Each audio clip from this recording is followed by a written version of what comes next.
convido para abrir a vossa Bíblia no livro de Filipenses, capítulo 2, a partir do verso 13. Eu gostaria de ler aqui alguns versículos com os irmãos, esse texto que Deus colocou em meu coração. O apóstolo Paulo, ele traz esta carta de ensino para a igreja, capítulo 2, verso 13 a seguir.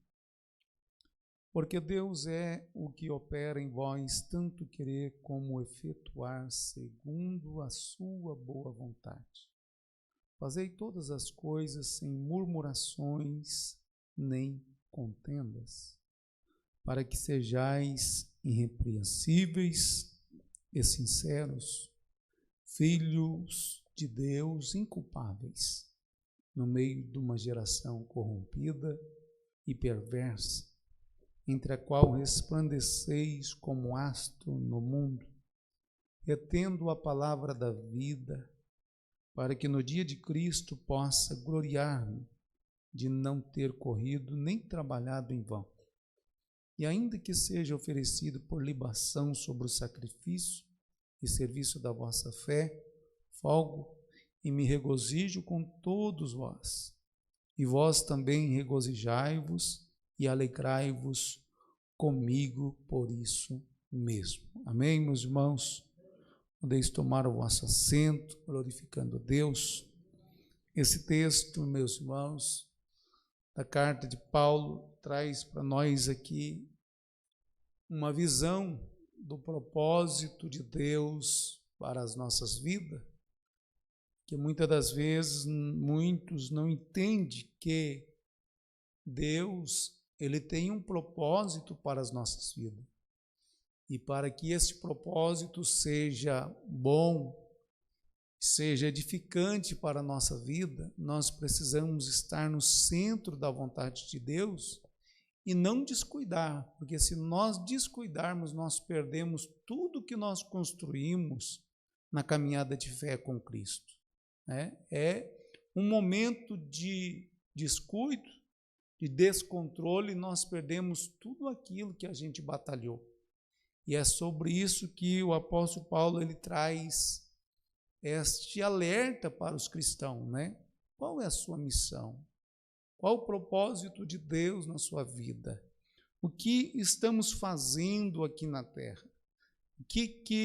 Qual é o propósito na vida, na nossa vida, a razão da nossa existência?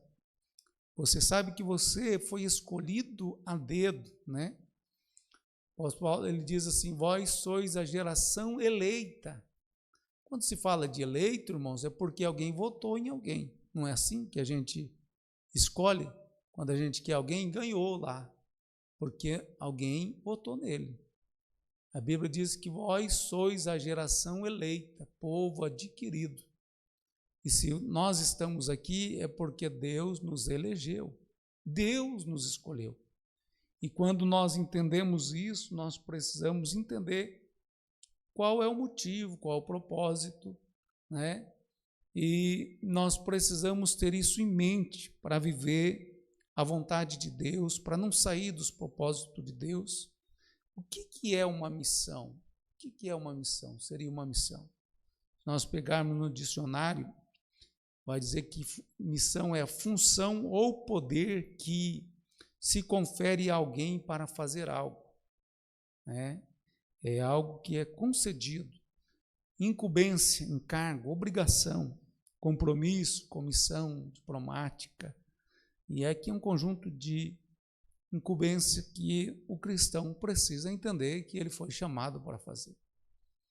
É por isso que eu não consigo entender um crente que leva uma vida de qualquer jeito, ele não tem cuidado consigo mesmo, né? O apóstolo Paulo ele vai fazer uma carta para Timóteo inteira só para ele ter cuidado de si mesmo. Diz, Timóteo, cuida de si mesmo. Procura apresentar diante de Deus e dos homens irrepreensíveis. E ele vai ensinando Paulo porque, irmãos, nós temos uma missão diante de Deus. Jesus ele vai mais longe, ele vai dizer que eu e você, nós somos o sal da terra, luz desse mundo e o sal da terra. Se a Bíblia fala que o mundo já está no maligno, em podridão, vós sois o sal da terra. Pergunta lá para o irmão Juraci, uma carne, quando ela já está quase para jogar fora, o que ele faz, né? Joga sal adoidado, não é assim, irmão Juraci? E o sal vai tirar o mau cheiro, vai tirar a podridão, e alguém cheira ela e diz, rapaz, não tem nada de mal, que o sal deu uma revigorada naquilo tudo. Matou tudo que não presta, e aquela carne voltou de novo a dar um efeito produtivo. Assim é o homem, irmão, que está na terra. Vós sois o sal da terra. Se você for exemplo, se você for luz neste mundo, você passa agora a viver uma vida diferente. Uma vida que vai chamar a atenção daqueles que não têm a luz, que não conhecem o que é sal, porque sal é a palavra. É o que Deus fez por nós. Nós fomos moldados, transformado. A Bíblia diz que nós agora somos nova criatura. Então as coisas velhas são passadas. Agora nós podemos entender aqui algumas atitudes, comportamentos que envolvem a missão do cristão. Nós precisamos ter que Paulo ele queria dizer o que será para nós no capítulo 2, o verso 15. Vamos ler o verso 15, que ele traz para nós aqui exemplos de como nós precisamos ser. Se alguém achar aí, pode ler, tá, irmãos? Aí fica melhor ainda, né? Tá o 15, o verso 15. Isso. Vamos ler todo mundo? 1, 2, 3. Para.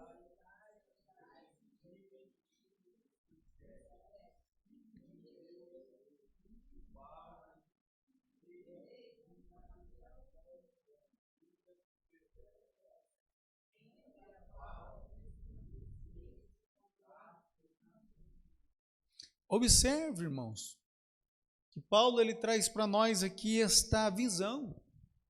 Ele traz esse sentido, queria que você entendesse, para que sejais irrepreensíveis e sinceros.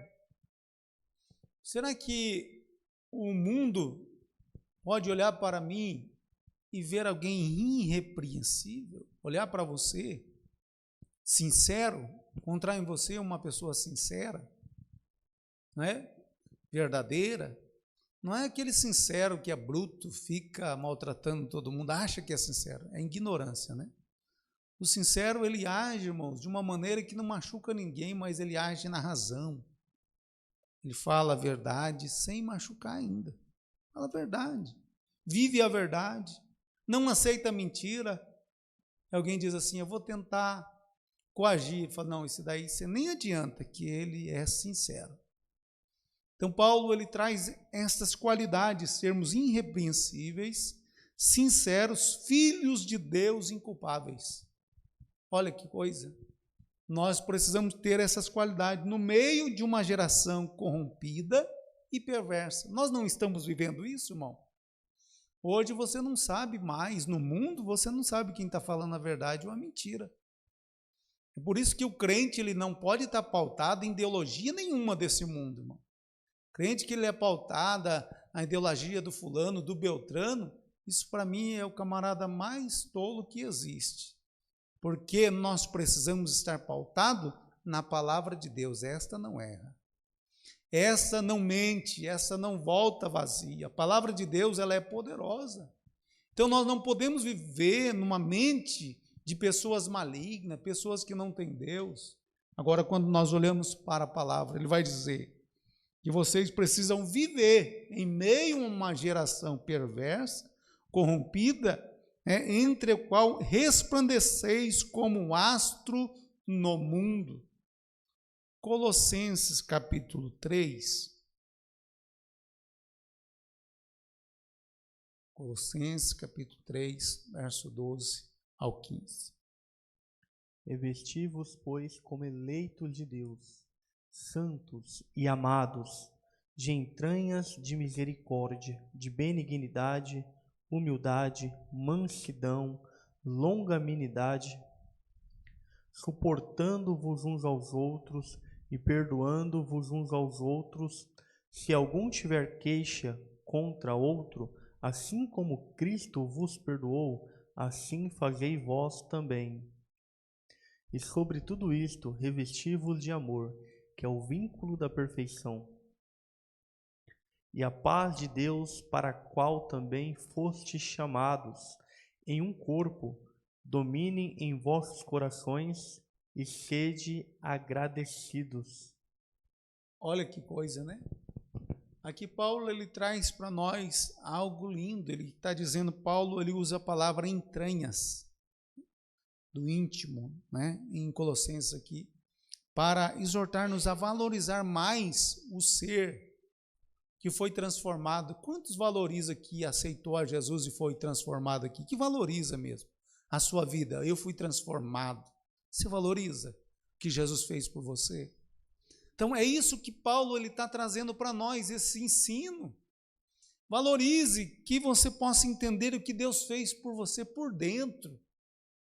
Tinha gente que não tinha paz, não tinha esperança, não tinha alegria, não tinha gozo, mas aceitou a Jesus e ele foi transformado por dentro. Talvez alguém não vê o que você tem, mas porque não conhece o que tem de entranhas por dentro, o seu relacionamento com Deus.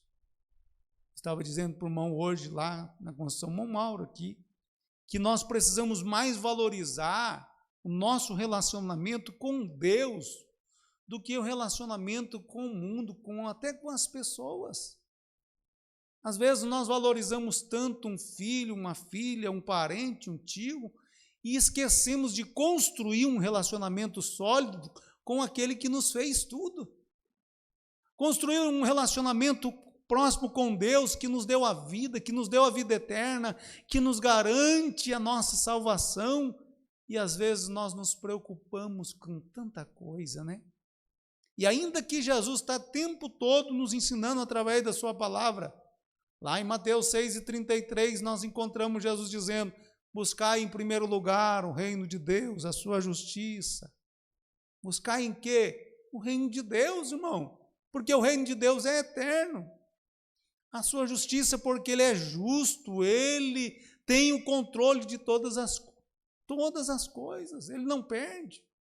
E às vezes nós nos embaraçamos com coisas de homens, coisas terrenas, coisas passageiras. Eu tenho um foco este ano de conquistar isso. Não é pecado, irmão, você conquistar nada, mas e o reino de Deus, como é que está na minha e na sua vida? E as prioridades que nós precisamos ter, como é que está? Então Paulo, ele faz nos lembrar para exortar-nos a valorizar mais o ser, o interior de cada um de nós, aquilo que Deus fez por nós. E quando nós notarmos que estamos esfriando, irmãos, na fé, precisamos levar um choque de realidade e dizer assim, eu preciso voltar a buscar mais a presença de Deus. Eu preciso consagrar mais a minha vida, eu preciso tomar vergonha na cara, falar para nós, irmão, não é falar para os outros não, porque olhar o defeito dos outros é muito fácil, né? Dizer que o outro não vai na igreja, que o outro está faltando, que o outro não vem na escola, e o outro isso. Agora olhar para nós, para entranhas, olha para as suas entranhas e faz um retrospectivo da tua vida espiritual com Deus, do seu relacionamento com Deus, aí você vai ver, eu fazia isso, agora eu não estou mais assim. Então é momento de reflexão. Paulo, ele traz isso para nós, viver de maneira em função, não em função, irmãos, daquilo que você, a sua carne deseja, porque o mundo hoje, ele é atrativo, o mundo é atrativo. Hoje nós vivemos num mundo de tecnologia. Hoje, o que você quiser, irmão, qualquer assunto que você quiser, que você não entende, é só você pegar seu celular e pesquisar lá, vai ter um monte de opção, um monte de sugestão. Com a tua ideologia, se você tem uma ideologia, né? Ideologia, irmão, é pensamento. Agora, a palavra de Deus não é ideologia. A palavra de Deus, ela não vai agradar a mim nem agradar a você. Você tem que seguir ela. Você gostando ou não, ela é a verdade. A palavra de Deus, ela não muda o trajeto. Então, é por isso que é glorioso nós olharmos para Jesus. O escritor aos Hebreus, ele traz esta referência para nós, dizendo, olhando para o autor e consumador da nossa fé, olhando para Jesus. Então, quando nós vivemos, as pessoas que seguem os hábitos do mundo, irmão, não tem como agradar a Deus. As pessoas que elas valorizam as coisas deste mundo, não tem como ela ter uma vida de comunhão alegre com Deus. 2 Coríntios capítulo 5, verso 12.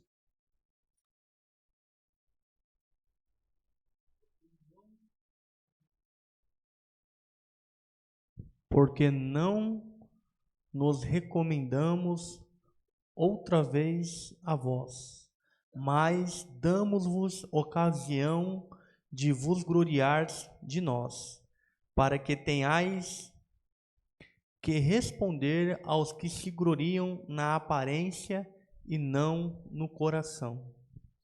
Paulo está dando aqui um chacoalhão, porque não nos recomendamos outra vez a vós, mas damos-vos a ocasião de vos gloriardes de nós, para que tenhais que responder aos que gloriam na aparência e não no coração.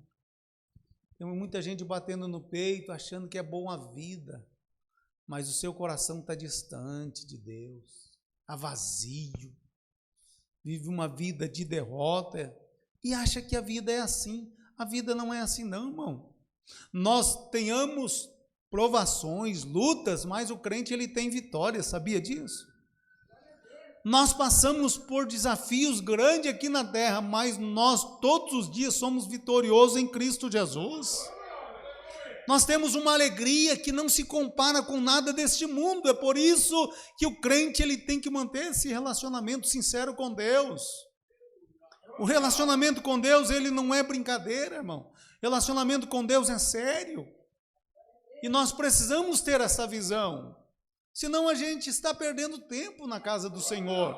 Se eu não querer ser santificado, a Bíblia diz que aquele que é santo se santifique a cada dia. Se eu não querer melhorar a cada dia na presença de Deus, eu não estou me tornando santo.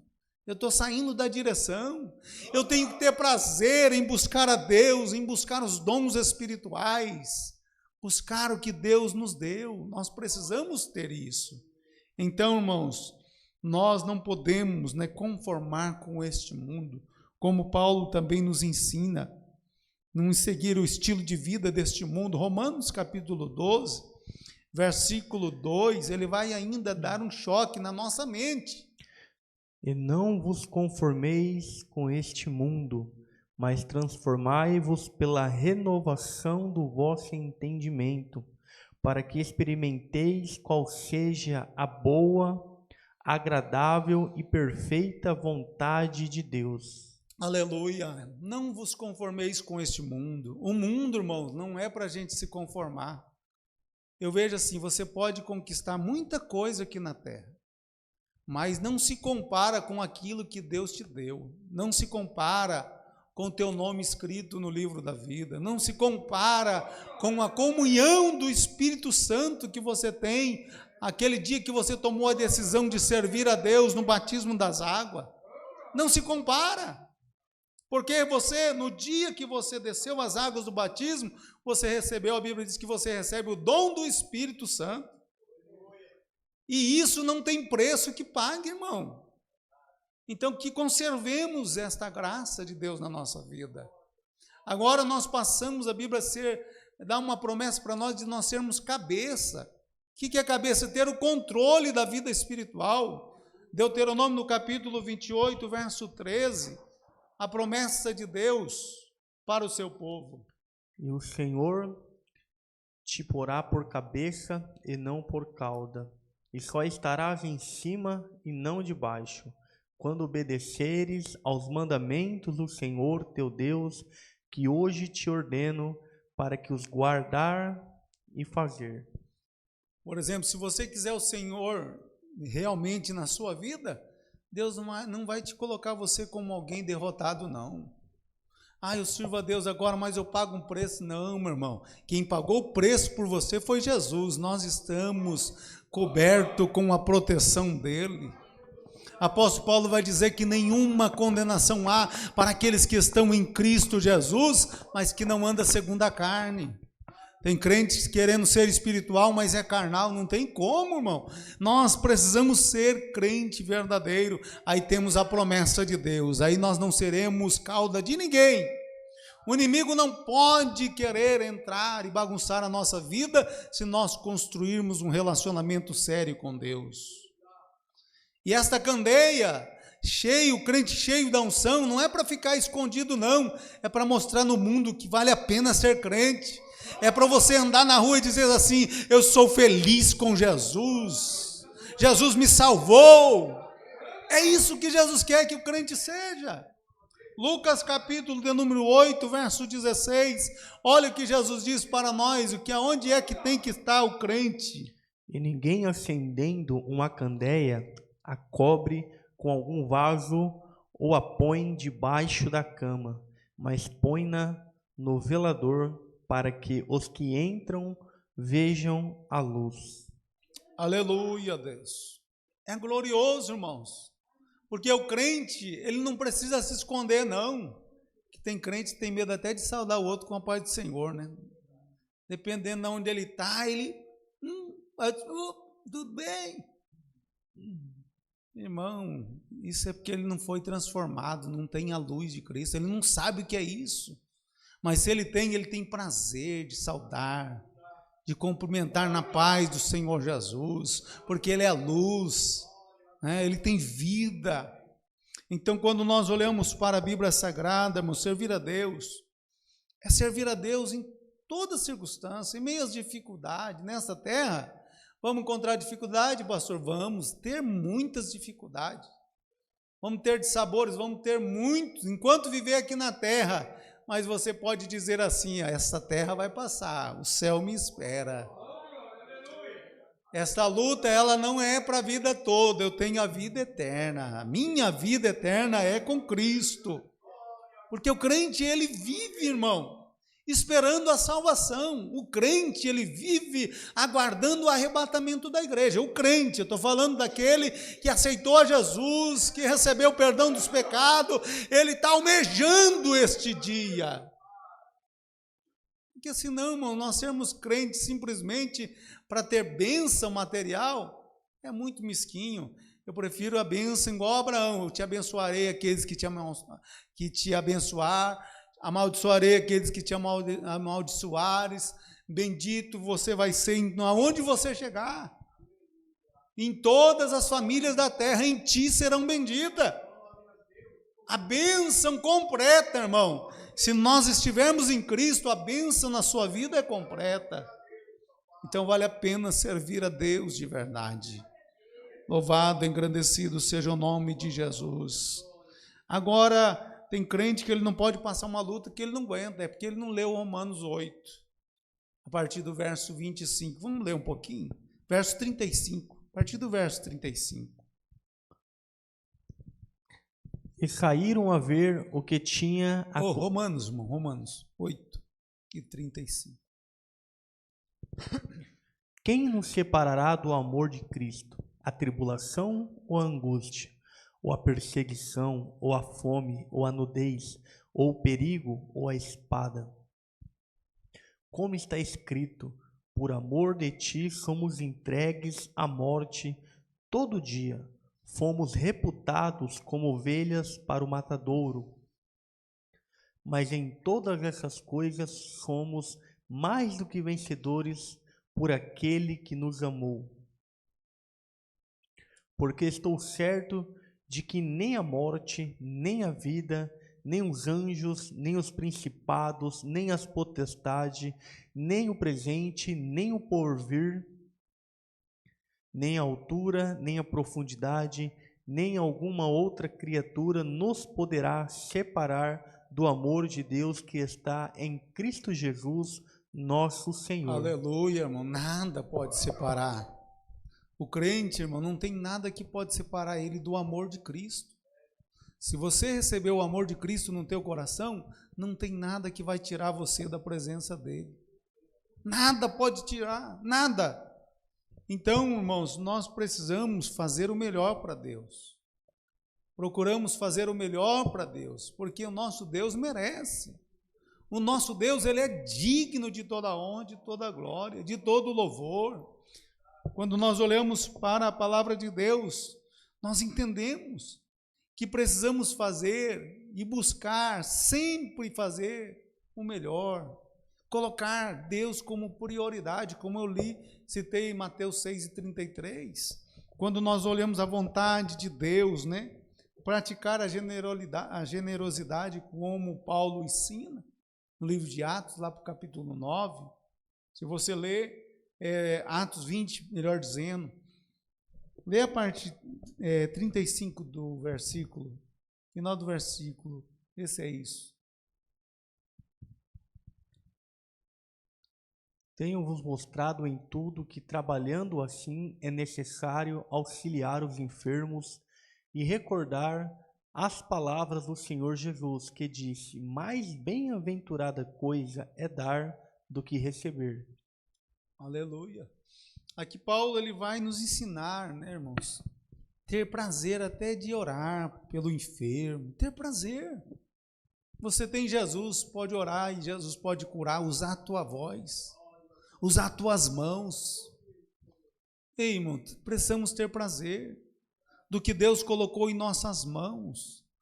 Eu tenho que ir lá orar para aquele cicrano. Não, irmão, vai com alegria, vai com prazer. Meu Deus, que privilégio, vou pôr a mão no teu nome e aquela vida vai ser restaurada. Meu Deus, que privilégio que o Senhor me dá, poder falar do teu amor, falar que tu és bom, que tu és maravilhoso. Mas tem gente que parece, irmão, que não tem prazer. Vai fazer um evangelismo, misericórdia, evangelismo, uma hora dessa, pastor está doido. É assim que alguns pensam, porque não conhece o amor de Deus. Cristo ainda não está nele, ele não entende o que Deus fez na vida dele, precisa ainda de uma mudança, precisa entregar a Jesus, porque servir a Deus, irmão, é a melhor coisa que existe. Servir a Deus é coisa boa, servir a Deus é poder recompensar de alguma maneira através da nossa adoração ao nosso Deus que é digno de ser adorado. Servir a Deus é um privilégio. Aleluia. Nós precisamos entender, né? Em nível geral, envolve a vontade de Deus na nossa vida. 1 Timóteo capítulo 2, verso 3. Vamos ler o verso 3 e o verso 4 também. Porque isto é bom e agradável diante de Deus, nosso Salvador, que quer que todos os homens se salvem e venham ao conhecimento da verdade. Pode ler também no livro de Efésios, capítulo de número 5, vamos ler o verso 17 e 18. Pelo que não sejais insensatos, mas entendei qual seja a vontade do Senhor. E não vos embriagueis com o vinho em que há contenda, mas enchei-vos do Espírito. Entender, irmão, a vontade de Deus na nossa vida. O que Paulo está ensinando aqui? Que não é para nós embriagar com vinhos, né? Você já viu aquela pessoa que bebe demais e fica alterado, fala um monte de bobagem? Tem gente que é assim, se embriaga tanto com coisa errada, que só dá mau exemplo, irmão. Olha para ele, é só mau exemplo. As pessoas não querem ficar perto dele, porque só fala aquilo que não edifica. Mas aí Paulo está dizendo, enchei-vos do Espírito. Seja cheio do Espírito Santo, que eu duvido que alguém vai querer duvidar da sua palavra se você estiver cheio do Espírito Santo. Porque o crente cheio do Espírito Santo, ele não fala de si mesmo, ele fala das coisas celestes, ele fala das coisas do alto, irmãos. Então nós precisamos entender isso. 1 Tessalonicenses, Paulo, ele traz outra exortação no capítulo 4, verso 3. Porque esta é a vontade de Deus, a vossa santificação, que vos abstenhais da prostituição, que cada um de vós saiba possuir o seu vaso em santificação e honra.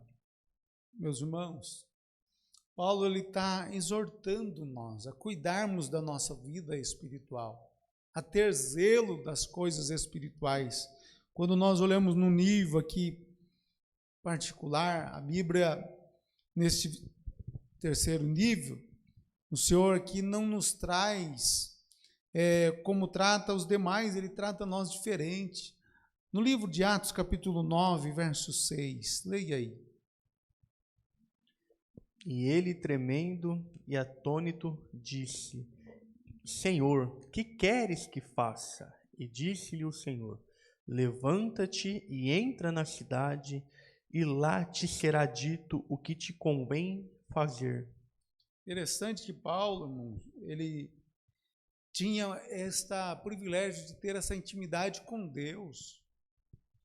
Paulo, ele estava sem rumo e pediu uma direção e Deus deu para ele. Entra, que lá você vai falar, não o que você quer, eu que vou falar na tua boca. Às vezes nós ficamos confundidos porque achamos que sabemos alguma coisa. Às vezes nós se perdemos, né? E tornamos pessoas intragáveis, muitas das vezes, porque achamos que eu posso falar o que quero. Não, irmão, que o Espírito Santo venha nos usar. Que possamos ser voz de Deus para falar, não falar o que eu quero, o que eu penso, o que eu acho, porque o que eu acho é diferente do que você acha, mas o que o Espírito Santo fala serve para mim, serve para você, serve para a tua família, serve para todos nós, e nós crescemos na graça de Deus. Isso é maravilhoso. Então, nós precisamos o quê? Obedecer a palavra. Esta palavra é maravilhosa. É como o salmista diz que ela é lâmpada para os nossos pés e luz para o nosso caminho. A palavra de Deus só requer de nós obediência, né? Se nós entendermos isso, então se tornará maravilhoso, né? Paulo, ele diz, eu recebo a exortação do Senhor para a minha vida, né? Nós precisamos, meus irmãos, entender a vontade de Deus, estar à disposição do Senhor. Quando Isaías, irmãos, ele foi chamado, ele ainda teve algumas dificuldades.